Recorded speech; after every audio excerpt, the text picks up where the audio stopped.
Mesdames et messieurs, bonsoir. Merci d'avoir choisi RTI 1. Voici les grands titres de ce 20h.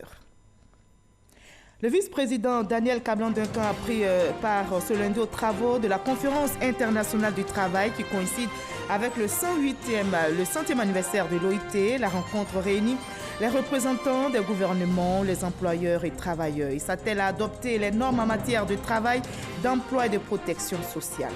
C'est reparti pour les examens de fin d'année. Les épreuves orales du BEPC, session 2019, ont démarré ce mardi sur le territoire national. Plus de 439 000 candidats sont en lice. Ils composent dans 749 centres à travers le pays. Ces épreuves orales du brevet d'études du premier cycle prennent fin vendredi prochain. Notre dossier, qu'au plus de ce 20h, fait un focus sur la filière cola. La culture est en pleine expansion dans le monde paysan. En 2017, le ministère de l'Agriculture a dénombré plus de 2000 planteurs, là où il n'était qu'à peine 200.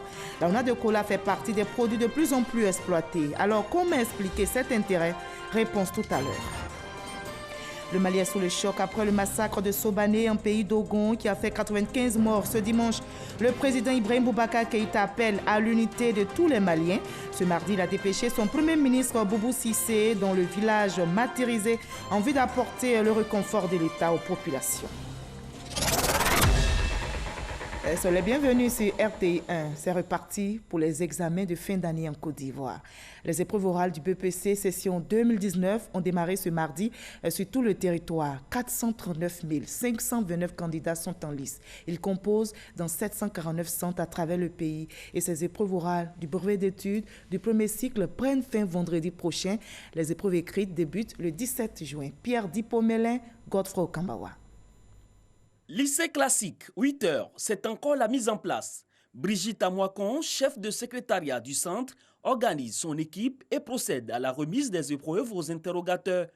C'est le début de l'examen oral du BEPC, le brevet d'études du premier cycle, sur l'ensemble du territoire. Hortense, candidate libre, s'assure qu'elle est bien sur la liste. J'ai vu sur ma convocation que j'étais ici, donc je suis venue, j'ai vérifié. J'ai vu que j'étais effectivement ici. Nous sommes dans l'entente et là je suis un peu stressée. Ici nous avons 690 candidats. Ce matin nous venons juste de procéder au lancement de l'épreuve orale. Quelques difficultés, c'est un peu à propos des interrogateurs. Sur les 6 que nous attendons, nous avons actuellement 3 plus l'harmonisateur. Mais je pense qu'ils viendront. Voilà, ça a commencé timidement, mais ils seront là. Comme épreuve, ce sont des tests ou des images à commenter, tirées au sort. Franchement, je préférais le texte, mais bon, je pense que je vais m'en sortir. Bon, ça parle de la nourriture, les fruits, légumes. Cette année, c'est un total de 439 529 candidats répartis dans 749 centres qui prennent part aux épreuves. Par genre, le nombre de filles, c'est 200 571 candidates, soit 45,61%. Le nombre de garçons, 238 958 candidats, soit 54,36%. Les épreuves écrites se dérouleront du lundi 17 au vendredi 21 juin prochain. Les résultats, eux, sont attendus le mardi 9 juillet. Et notez qu'après, donc, les épreuves écrites du BEPC suivront après les épreuves du baccalauréat et du certificat d'études primaires élémentaires CEP. Des élèves de l'enseignement technique et professionnel composent aussi sur l'ensemble du territoire. Les épreuves écrites pour les examens à grand tirage au niveau de la formation professionnelle ont démarré aujourd'hui. 12 423 candidats sont dans la course pour l'obtention de leur diplôme, le certificat d'aptitude et des brevets professionnels, techniciens et d'études professionnelles. Christelle Bédéga, Grace Kando. Pour la session 2019 des examens de la formation professionnelle, 12 423 candidats répartis dans 46 centres sur l'ensemble du territoire postulent au diplôme du certificat d'aptitude professionnelle CAP, du brevet d'études professionnelles BP, du brevet de technicien BT et du brevet professionnel BP. Ici, au collège de l'enseignement technique dans la commune de Trècheville, les candidats indiquent que tout se passe bien. Il y a forcément le trac parce que c'est un examen, mais bon, on essaie de se concentrer pour être admis. On n'est jamais assez près. On se conforme à ce qu'on a trouvé et on essaie de donner les bonnes réponses. L'épreuve de comptabilité est abordable ça va aller. On peut espérer. Pour s'imprégner du bon déroulement des épreuves, les responsables du ministère de l'Éducation nationale, de l'enseignement technique et de la formation professionnelle ont parcouru plusieurs centres d'examen, comme ici, dans cette salle de composition du brevet d'études professionnelles. Tout est fait pour limiter au maximum l'intervention humaine. Aujourd'hui, au niveau de la formation professionnelle, toutes les étapes de l'organisation des examens se font de façon numérique. L'inscription, les convocations, les anonymats des feuilles et les délibérations sont assistés par ordinateur. Les épreuves écrites des examens de la formation professionnelle vont durer 4 jours et les résultats sont attendus le 22 juin prochain. Bonne inspiration donc à tous ces candidats. Et justement, c'est dans le contexte de ces examens à grand tirage que le vice-président a regagné Abidjan ce mardi après une mission de travail qu'il a successivement conduit en Russie et en Suisse. En Russie, Daniel Kablan-Duncan a pris part au 23e Forum économique international de Saint-Pétersbourg. Il s'est ensuite rendu à Genève, en Suisse, où il a représenté le président de la République, Alassane Ouattara, à la commémoration du centenaire de l'Organisation internationale du travail. En marge de ces différentes rencontres au sommet, le vice-président de la République a échangé avec des délégations d'hommes d'affaires afin de leur présenter les opportunités d'investissement dans notre pays. Je vous propose de retourner à Genève, en Suisse, où se déroule la conférence internationale du travail qui coïncide, je rappelle, avec le 100e anniversaire de l'OIT. Le vice-président Daniel Kablan-Duncan a pris part aux travaux hier lundi et cette 108e session de l'Organisation internationale du travail qui réunit les représentants des gouvernements, les employeurs et travailleurs. Il s'attelle à adopter les normes en matière du travail, d'emploi et de protection sociale. Awa Touré est notre envoyé spécial. Les défis futurs dans le monde du travail et le rôle de l'Organisation internationale du travail dans les années à venir. La violence et le harcèlement dans le monde du travail sont, entre autres, les problématiques soumises à la réflexion des 6 000 participants et 44 chefs d'État et de gouvernement à cette conférence du centenaire de l'OIT. Des chefs d'État et de gouvernement appelés à partager leur vision sur l'avenir du travail au cours d'un débat général qui se tient du 10 au 21 juin à Genève. À la tribune de la conférence internationale du travail, le vice-président Daniel Kablan-Duncan a adressé au mandat tripartite, au directeur général du BIT ainsi qu'à l'ensemble du personnel de l'organisation les félicitations du président de la République Alassane Ouattara et du gouvernement pour les avancées remarquables dans le monde du travail. Ces avancées concernent notamment la reconnaissance du travail en tant que valeur, la lutte contre le travail forcé, l'affirmation de la liberté syndicale, les droits des travailleurs tels que les congés payés, la fixation du temps de travail journalier, la protection sociale. Monsieur le Président, Excellences, Mesdames et Messieurs, en cette année 2019, nous célébrons avec beaucoup de fierté et beaucoup d'espoir le jubilé des 100 ans de l'OIT. Cette organisation unique dans le monde, par la structuration tripartite, accompagne les pays membres pour assurer un environnement du travail décent et de meilleures conditions de vie. En effet, avec l'OIT, nous avons parcouru du chemin. Nous avons travaillé à construire un monde du travail dont nous pouvons être plus que fiers aujourd'hui. La Côte d'Ivoire, qui a adhéré à l'Organisation internationale du travail en 1960, s'est employée, selon le vice-président de la République, à en épouser les idéaux, les valeurs et les combats en vue de l'amélioration des conditions de travail et de vie de ses populations. À ce titre, la Côte d'Ivoire se réjouit d'entretenir avec cette illustre institution, à savoir bien sûr l'OIT, une coopération remarquable et active qui a permis d'enregistrer des avancées notables dans plusieurs domaines, et notamment la mise en place des dispositifs spécifiques pour traiter les questions de l'accessibilité des jeunes à l'emploi, à l'entrepreneuriat. Le quasi-doublement du salaire minimum interprofessionnel garanti, le SMIC. La mise en place de programmes d'autonomisation des femmes par la réalisation d'activités génératrices de revenus. La révision du Code du travail qui a permis de traiter les questions essentielles tels que le harcèlement au travail, la lutte contre la précarité de l'emploi, le renforcement de la sécurité et la santé au travail, ainsi que l'amélioration de l'employabilité des jeunes. La Conférence internationale du travail est l'organe décisionnel de l'OIT et le Bureau international du travail, son secrétariat permanent, qui emploie plus de 2700 fonctionnaires de plus de 150 pays au siège à Genève et dans 44 bureaux dans le monde. La Côte d'Ivoire, qui abrite le Bureau régional Afrique, va accueillir en décembre prochain la 14e réunion régionale africaine de l'Organisation internationale du travail. Sur le continent africain, au Ghana se tient un autre événement important. Les deux organes de gestion de la filière café-cacao de la Côte d'Ivoire et du Ghana sont en conclave depuis ce mardi 11 juin à Accra, la capitale ghanéenne.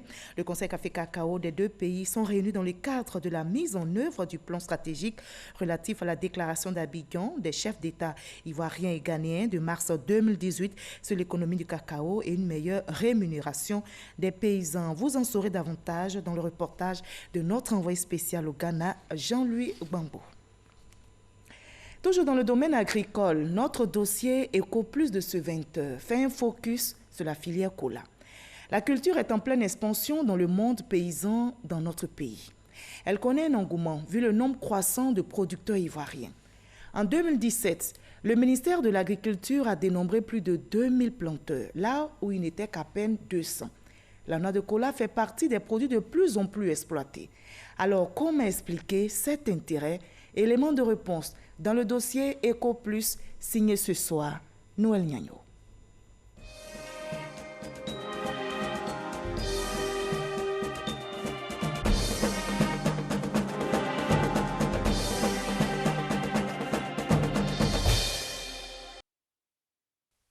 Un champ, le cola. Nous sommes dans la propriété de Moré d'Équité, à 7 km d'Azaguié. J'ai commencé la culture de la cola en 1981. 81, 83, jusqu'à maintenant, il y a la superficie environ 10 hectares. Une colaculture faite de façon empirique. J'ai fait à l'état artisanal. Hein. J'ai pris même des plants dans la forêt. J'arrachais des plants comme ça que je mettais en place.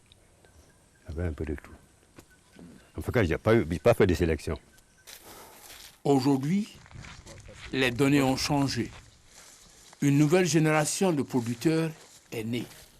Assieoussou Célestin Kofi est de ceux-là. La plante de cola, avant, bon, ça poussait un peu dans la nature comme ça. Mais maintenant, les gens, ils ont essayé de moderniser. Et c'est ainsi que je suis parti chercher les plants. Il faut qu'on fasse un truc maintenant, disons, moderne. Aujourd'hui, si vous voyez, c'est sur des lignes. Quand vous regardez le champ, il n'y a pas un pied de cacao, ni un pied de café. Ça veut dire que c'est une plantation purement de cola. Je sais que dans les années à venir, en tout cas, ça pouvait être une activité rentable. S'agissant de la rentabilité, Assieoussou est aux anges. J'ai une superficie de 1 hectare que vraiment j'ai mis en place. Quand j'ai essayé de faire mes points, je me suis retrouvé avec, disons, 2 tonnes. Voilà. Je peux parler bien de l'année 2017 à 2018. Franchement, là, en tout cas, j'ai fait un travail auquel moi-même je suis satisfait. J'ai été très heureux. Comme Assieoussou, ils sont plus de 2000 producteurs modernes recensés par le ministère de l'Agriculture et du Développement rural. Leurs exploitations sont situées dans la partie sud de la Côte d'Ivoire. Leur production en 2016 est estimée à 260 000 tonnes de noix fraîches, exportées dans leur quasi-totalité. À l'export, le cola se vend bien. Quand on le paye, disons, à 25 000 francs, au niveau, disons, de la Côte d'Ivoire, on le revend au niveau du Burkina souvent à 45 000 francs, le panier. À l'international, vous avez des marges de prix à partir de 1 200 francs le kilo. Aujourd'hui, voici quelque chose qui peut redorer l'image de l'agriculture et de nos chers paysans. Quant au marché intérieur, il est très spéculatif. Ce sont des acheteurs, ils se promènent avec leur balance. Celui-là vient aujourd'hui, Il te dit que moi, je paye à 75 francs le kilo, d'autres même à 50 francs. Donc ça fait que pour la commercialisation, on avait des problèmes. Capitale de la vente du cola en Côte d'Ivoire, à Niama, au sud-est d'Abidjan. Une activité qui occupe du monde. Le nombre qui est là, beaucoup font le triage, ils enlèvent la bonne graine, ils font la différence des choses.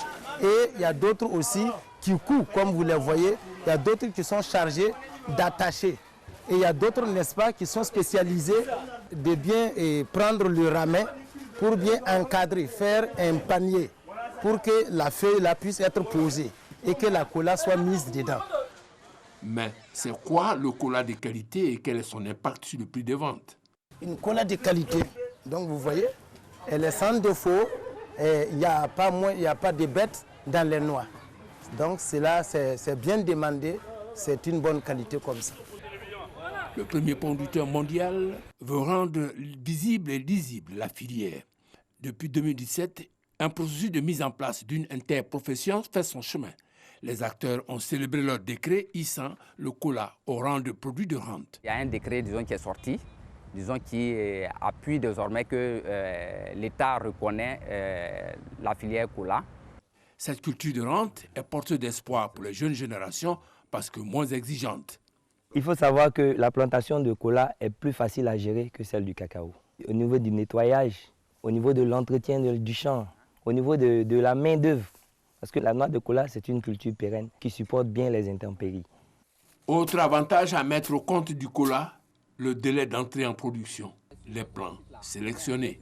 C'est à partir de 3 ans et demi que vous pouvez entrer en production.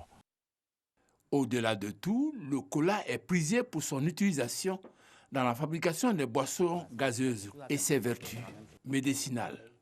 C'est de la cola pure, donc il renferme beaucoup de vertus. Voilà, des vertus astringentes, c'est-à-dire ça diminue les maux de tête, les problèmes de douleur.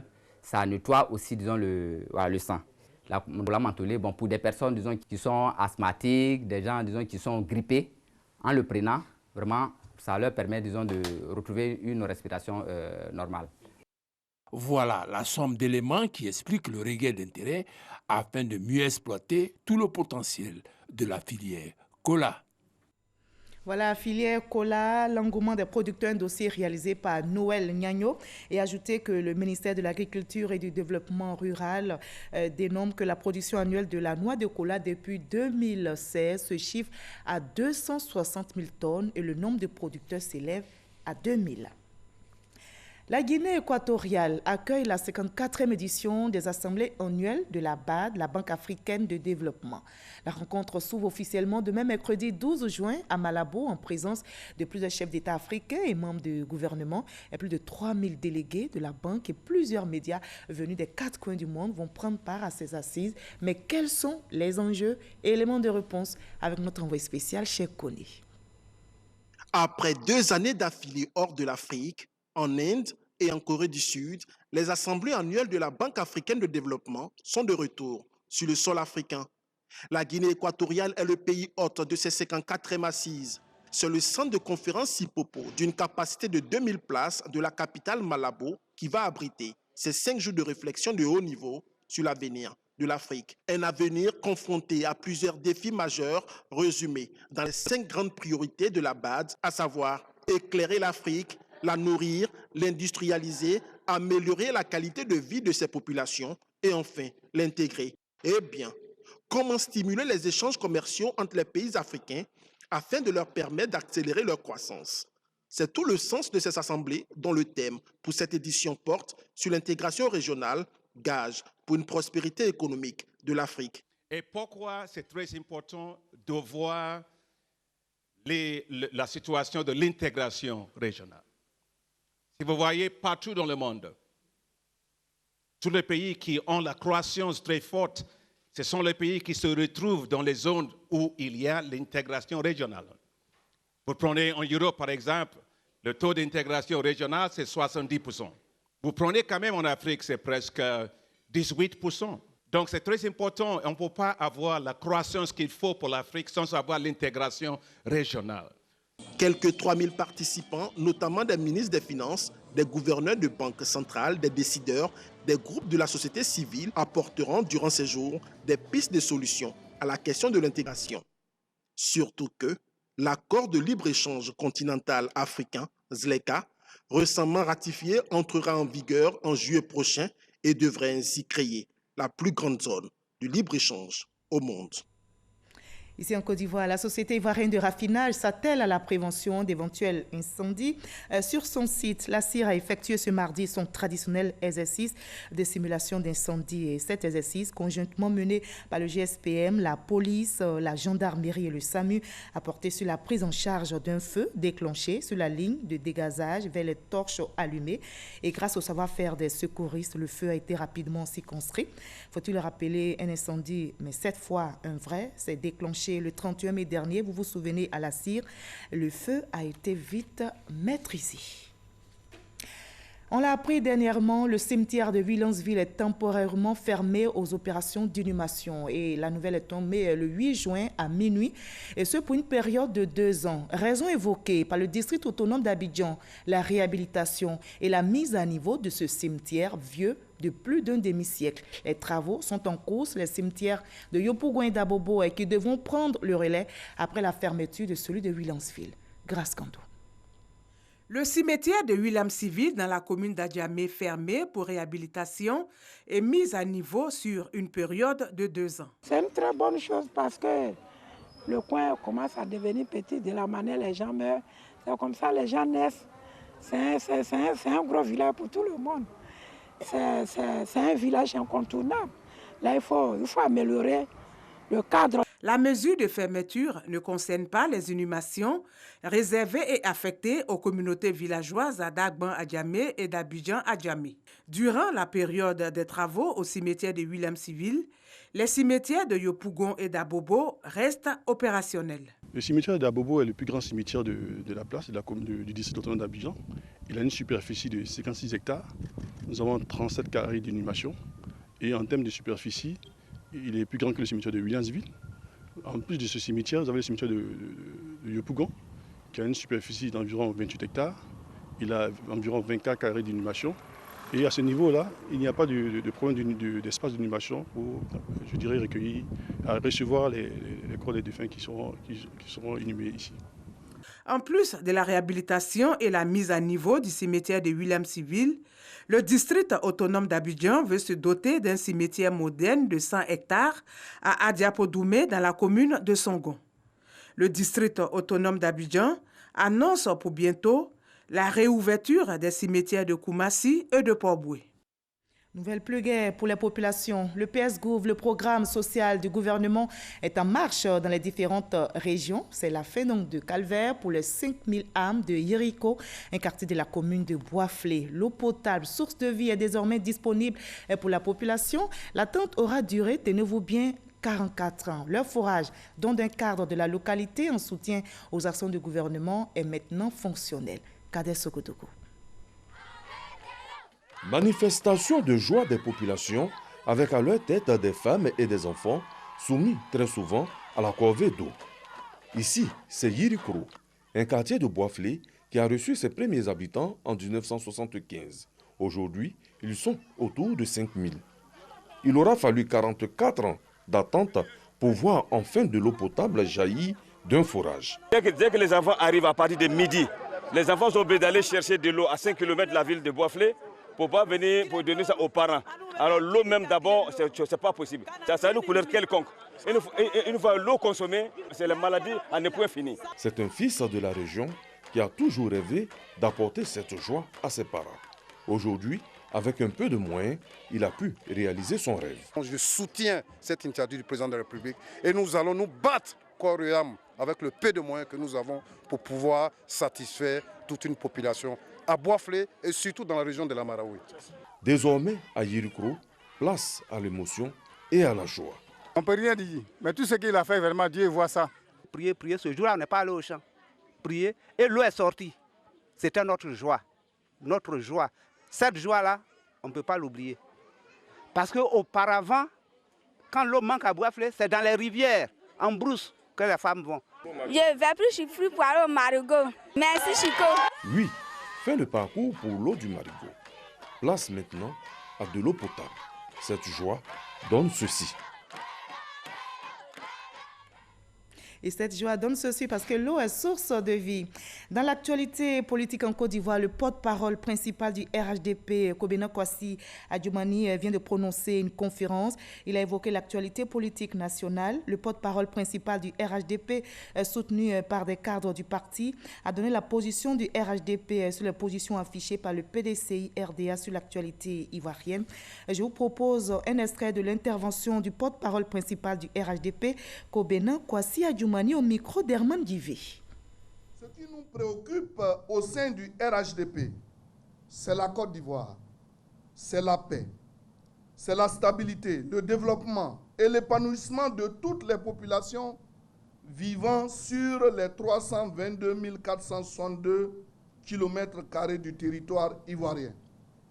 C'est pourquoi, lorsque cette paix, lorsque la quiétude des populations est en péril, nous avons la responsabilité et le devoir de réagir. Nous appelons tous les Ivoiriens épris de paix, la classe politique, la communauté internationale, les ONG et l'ensemble des organisations de défense des droits de l'homme à se lever et à dénoncer de telles dérives d'où qu'elles viennent. La ministre de la Cohésion sociale, de la solidarité et de la lutte contre la pauvreté s'est rendue ce mardi à la paroisse Notre-Dame de la Tendresse de la Riviera Golfe. Maria Tokoni a parlé paix, consolidation de l'unité nationale. Elle a salué les efforts de l'Église tout en encourageant les guides religieux à poursuivre leurs actions pour une Côte d'Ivoire rassemblée. Serge Koléa. La paix, l'unité et la cohésion doivent demeurer au centre des préoccupations des communautés religieuses en Côte d'Ivoire. C'est le message délivré par la ministre de la Cohésion sociale, de la solidarité et de la lutte contre la pauvreté à la paroisse Notre-Dame de la Tendresse de la Riviera Golfe. Mariatou Kone a salué les efforts déployés au quotidien par l'Église catholique afin de consolider l'unité nationale. Elle a invité les guides religieux à rester éveillés. Je voudrais féliciter toute l'Église catholique pour son engagement au service de la paix et de la cohésion sociale. La Côte d'Ivoire, notre pays, a besoin de tous ses enfants. Il est vraiment bon que nous puissions entendre de plus en plus de voix se lever pour affirmer leur attachement à la paix.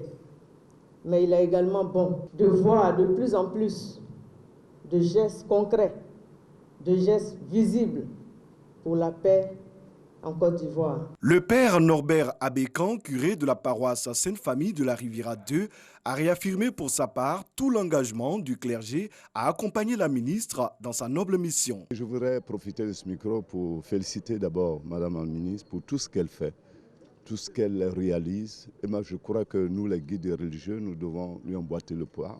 Je bénis Dieu pour elle et je souhaite que un peu partout, cette façon de faire se répande un peu comme l'huile à travers le tissu social au niveau national. Mariatou Kone a fait des dons aux amis de Saint-Joseph de la paroisse Notre-Dame de la Tendresse de la Riviera Golfe. Geste salué par la vice-présidente de cette organisation et par le père curé Bernard Dangui.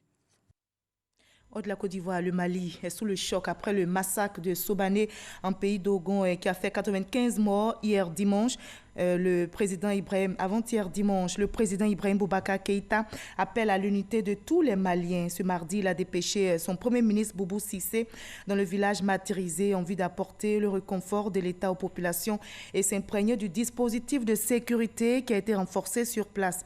Dans le village meurtri, comme vous le voyez sur ces images, c'est la désolation. Les cases ont été calcinées et on n'a toujours pas de nouvelles des 19 personnes portées disparues. Ce 11 juin, la Commission européenne a déclaré que le choix du successeur de la Première ministre britannique, Theresa May, n'aura pas d'impact sur le contenu de l'accord de divorce déjà conclu par Londres avec l'UE. 10 candidats, dont 2 femmes, sont en lice pour reprendre les rênes du Parti conservateur britannique après la démission de Theresa May vendredi. Les prétendants avaient jusqu'à lundi 10 juin en fin d'après-midi pour déposer leur candidature. Le nouvel élu aura pour tâche principale de mener le Brexit à son terme. Fin de ce 20h supervisé par Hugues Aveblé. Merci à toute l'équipe technique, à l'équipe des réalisations, surtout à vous de nous avoir suivis. Demain 20h, retrouvez Fatou Fofana, mais ce soir à 23h, vous avez rendez-vous avec Marine Konia. Très belle soirée.